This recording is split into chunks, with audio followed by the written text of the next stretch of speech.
여러분 안녕하세요. 이지우 사이언스 TV의 정희선 강사입니다. 오늘은 열역학에 대해서 이야기를 해보도록 하겠습니다. 열역학이라고 하는 것은요, 열에 대한 학문입니다. 자, 그래서 열이 어떻게 움직이고 어떠한 특성이 있는지, 또 열의 정체는 무엇인지 그것에 대해서 한번 알아보도록 하겠습니다. 열에 대한 공부를 할 거니까 열을 어디에 전해주고 또 받아오고 이렇게 열의 이동에 대해서 먼저 생각을 해봐야 되겠죠. 그러면 이게 열이라고 하는 것이 얼마나 이동했는지, 얼마나 들어왔는지 이것을 계산을 해야 되기 때문에 우리는 열의 크기, 즉 열량을 한번 구해보도록 하겠습니다. 우선 열이라고 하는 것은 에너지 중에 하나입니다. 에너지가 전달되고 에너지가 다가오고 함으로 인해서 우리는 열을 느끼고 또 열이 있다, 없다는 것을 알 수가 있죠. 자, 문을 열어두면 방 안에 따뜻한 열기가 밖으로 빠져나갑니다. 자, 옛날 사람들은 이렇게 얘기했죠. 창문을 열어두면 냉기가 들어온다, 문 닫아. 자, 이런 식으로 얘기를 했다고 합니다. 냉기가 들어오는 게 아니라 열이 안에서 밖으로 빠져나가기 때문에 상대적으로 열이 낮아지고 에너지가 낮아지면서 우리는 차가움을 느끼게 되는 것이죠. 자, 이렇게 열량이다라고 하는 것은요, 어떠한 기능을 하는지 한번 알아보도록 하겠습니다. 자, 어떤 물질에 열을 주게 되면 열은 그 물질의 온도를 올리는 데 쓰입니다. 자, 온도가 올라간다 라고 하는 것은 어떻게 될까요? 자, 그러면 우리는 그 에너지들을 무엇이다 라고 하느냐? 내부 에너지라고 합니다.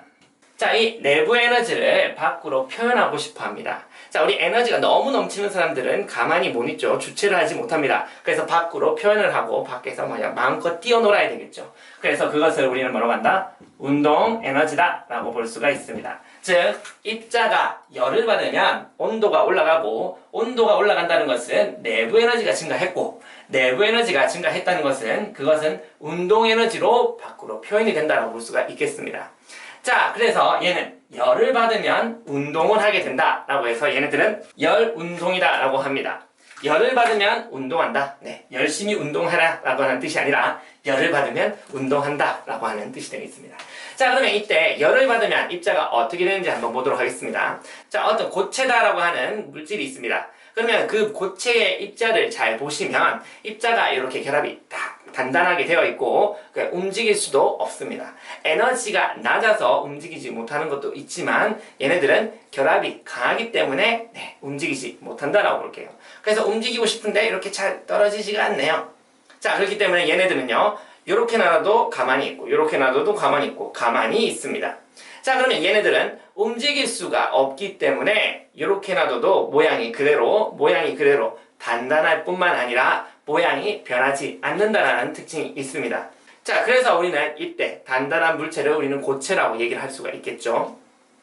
자, 근데 여기에다가 열을 줘 보겠습니다. 열을 주게 되면 얘네들의 온도가 올라가고 그리고 입자들의 내부 에너지가 올라가게 되겠죠. 내부 에너지가 올라가면 얘네들은 조금씩 운동을 하려고 할 겁니다. 그래서 운동 에너지가 생기면서 운동을 하는데 그러면 이렇게 약간의 공간이 필요하겠죠. 그래서 이렇게 움직일 수가 있습니다. 앞뒤로도 움직일 수가 있고 위아래로 움직일 수도 있고 또 얘네들은 이렇게 놔두면 흘러내리고 이렇게 놔두면 흘러내리고 있어서 얘네들은 그릇의 모양에 따라서 접시에 담으면 접시 모양으로, 컵에 담으면 컵 모양으로도 있을 수가 있죠. 모양이 쉽게 바뀔 수가 있다고 하는 겁니다. 또 흘러내릴 수도 있겠죠. 자, 이러한 상태를 우리는 액체라고 합니다. 자, 근데 에너지를 더 많이 받아서 더 많이 움직이고 싶어서 운동 에너지가 너무 높아서 계속 움직이다 보면 붙어 있으면 힘들겠죠. 그래서 따로따로 떨어져서 얘네들은 여기 따로 다른 입자들끼리 따로따로 이렇게 움직이는 모습이 된다고 합니다. 자, 그러면 이렇게 따로따로 움직이면 얘네들은 이쪽으로 막 퍼지고 이쪽으로 막 퍼지고 얘네들은 멀리 퍼져나가려고 할 겁니다. 자, 멀리 퍼져나가서 얘네들은 모습이 특정하지 않겠죠. 그리고 얘네들은 끊임없이 움직이고 있는 에너지가 매우 높은 상태다라고 볼 수가 있습니다. 이러한 상태를 우리는 기체라고 하죠. 자, 그래서 고체와 액체와 기체는요, 얘네들이 가지고 있는 내부 에너지의 크기에 따라서 얼마나 운동 에너지가 달라지고 얼마나 운동하려고 하는 그것 정도에 따라서 상태가 달라진다고 볼 수가 있겠습니다. 자, 그것은 다 뭐 때문이다? 열을 받으면 운동하는 성질 때문이다 라고 볼 수가 있겠네요. 자, 그러면 이때 열의 양은 어떻게 구할지 한번 보도록 하겠습니다. 자, 열량을 Q다라고 하고 씁니다. 자, 이 열량을 주게 되면 얘는요, 온도가 먼저 변하게 되겠죠. 온도가 올라갈 수가 있다라고 했습니다. 자, 그리고 똑같은 온도를 올린다 하더라도 질량이 작은 물질의 온도를 전체 올리는 것과 질량이 큰 물질의 온도를 전체를 올리는 것은 당연히 다르겠죠. 즉, 질량이 크면 열량을 더 많이 줘야 똑같은 온도를 올릴 수 있겠죠. 그래서 질량에도 비례한다라고 볼 수가 있겠습니다. 자, 그러면 질량과 온도 변화만 똑같으면 똑같은 열량을 주면 되느냐? 즉, 나무 토막 1kg를 10도씨 올리는 것과 쇠 1kg를 10도씨 올리는 것은 같은 열량이 될까요? 당연히 아니죠. 쇠는 금방 달궈져서 뜨거워질 수가 있지만 나무 토막은 한참의 열을 가해줘야지만 얘네들은 온도가 똑같이 올라갈 수가 있겠죠. 그래서 얘네들은 물질의 종류에 따라서 달라진다. 물질의 종류에 따라서 얼마나 열량을 줘야 되는지 달라진다라고 하는 물질의 종류에 따라 달라지는 값을 넣어줘야 되겠죠. 그것을 우리는 C라고 쓰고 얘를 비열이다라고 합니다. 비열은요, 정확한 정의를 알고 계셔야 됩니다. 정확한 정의는요, 물질 1g을 1도씨 올리는데 필요한 열량입니다. 즉, 질량 기준도 있고 온도 기준도 있습니다. 그러면 어떤 물질을 1도씨, 1g을 1도씨 올리는데 필요한 열량이 얼마냐에 따라서 그 값이 달라지겠죠. 그러면 비열이 높다라고 하면 온도 변화가 클까요? 아니죠. 비열이 크다라고 하는 것은 이만큼의 열량을 줘야 1도 오르고요. 이만큼 또 줘야 2도 오르고 이렇게 열량을 많이 줘야 온도가 겨우 하나, 두 개 오를 수가 있다는 거죠. 그럼 비열이 작다는 것은 조금만 올려도 1도 오르고 2도 오르고 3도 오르고 4도 오르고 금방금방 온도가 오를 수가 있다라고 하는 겁니다. 자, 그래서 아까 나무와 금속을 비교해 본다라고 하시면 나무는 비열이 크고 금속은 비열이 작다라는 것을 알 수가 있습니다. 자, 그러면 우린 이렇게도 한번 보도록 하겠습니다. 자, 여기 A라고 하는 금과 B라고 하는 금, 여기 C다라고 하는 금이 있다고 해볼게요. 자, 세 종류의 금이 있는데, 자, 누가 봐도 크기는 C가 제일 크고 A가 제일 작습니다. 자, 그러면 A, B, C 얘네들의 비열은 누가 제일 클까요? 자, 여러분 마음에 결정하셨나요? 자, 여기서 비열이 제일 큰 것은 누구냐? 비열은 모두 동일합니다. 모두 같은 금이다라고 하는 물질이기 때문에 A에서 1g을 빼고 B에서 1g을 빼고 C에서 1g을 떼서 1도씨를 올리려고 한다면 얘네들은 모두 같은 값을 가질 겁니다. 그래서 비열은 모두 동일하다. 하지만 A 전체를 1도씨 올리는 것과 B 전체를 1도씨 올리는 것, C 전체를 1도씨 올리는 것은 당연히 다른 말이 되겠죠. 자, 이렇게 물질 전체를 1도씨 올리는데 필요한 열량이 또 있어야 되겠습니다. 그러면 열량 Q다라고 하는 것은요, 온도가 변합니다. 뭐에 따라서 이 물질 전체에 1도씨를 올리기 위해서는 얼마의 열량을 줘야 되는지 그 값을 구해야 되겠죠. 그럼 1도씨 올리는데 필요한 열량에다가 얼마나 온도가 올랐느냐를 곱한다라고 하면 전체 열량이 나올 수가 있으니까 우리는 그때 그 값을 이렇게 표시하도록 하겠습니다. C, 라지 C라고 쓰시고요. 자, 스몰 C와 라지 C, 소문자와 대문자는 우리 필기체로는 구별하기가 힘드니까 소문자는 그렇게 작게 이렇게 쓰시고 대문자는 이렇게 해서 여기 선을 하나 더 그어줘서 두껍다, 크다 라고 하는 표현으로 해보겠습니다. 그래서 이때 이 라지 C다라고 하는 것을 우리는 전체에 열을 가해서 얼마의 열량이 여기에 담길 수가 있느냐 라고 하는 뜻으로 열 용량이다 라고 부르고 있습니다.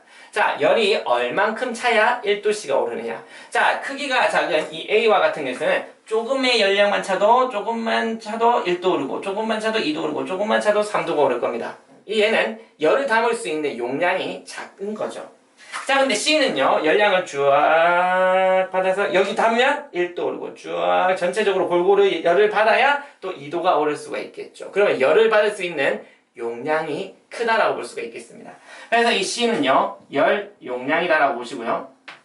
자, 열 용량의 정의는요, 물질을 1도씨 올리는데 필요한 열량입니다. 자, 위와 다른 것은요, 위에는 비열은 g의 기준이 있었지만 여기서는 g의 기준이 없습니다. 자, 그래서 이 두 개를 비교해 보면요, 열용량 라지 C다라고 하는 것은요, 비열 C에다가 질량을 곱한 값이 되고요. 자, 두 개의 단위도 비교해 보시면 비열은 몇 줄의 열량이 필요하느냐, 즉 1g을 1켈빈 올리는데 기준이 g과 켈빈 모두가 있고요. 자, 연료량 같은 경우에는요.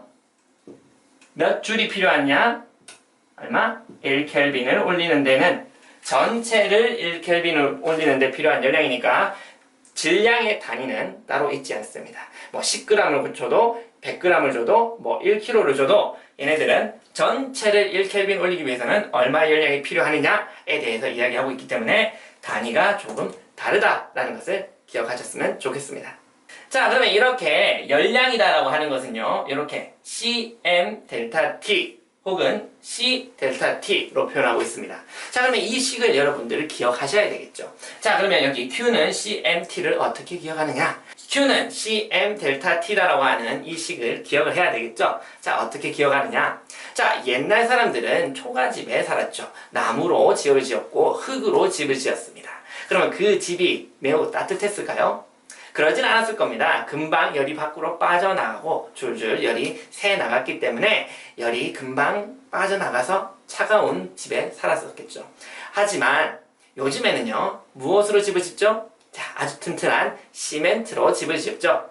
자, 시멘트로 집을 짓기 때문에 우리는 따뜻한 집에서 이렇게 따뜻한 집에서 우리는 지낼 수가 있게 되는 거죠. 자, 그러면 우리는 열량을 가두기 위해서는 나무나 진흙보다는 무엇이 좋다? 시멘트가 좋다. 그래서 열량을 가두기에는 시멘트가 좋다라고 기억을 해보도록 하겠습니다. 그래서 Q 열량은 시멘트가 좋더라. cm 델타 t를 우리는 시멘트다라고 기억을 해보도록 하겠습니다. 자, 오늘의 내용은 여기까지고요. 열량 Q는 어떻게 외운다? 시멘트라고 기억을 해보도록 하겠습니다. 자, 오늘의 내용 유익하셨나요? 여러분 뭐 쉽게 알 수 있는 내용이지만 그래도 다시 한번 꼭 이렇게 전체 과정을 보고 가고 싶었습니다. 자, 그러면 오늘의 내용이 조금이라도 도움이 됐다면 구독과 좋아요 꼭 눌러주시고요. 자, 그리고 여러분 조금이라도 질문 있으면 아래의 주소로 언제든지 연락 주시길 바라요. 자, 그러면 우리는 다음 시간에 또 다시 만나요. 그럼 안녕.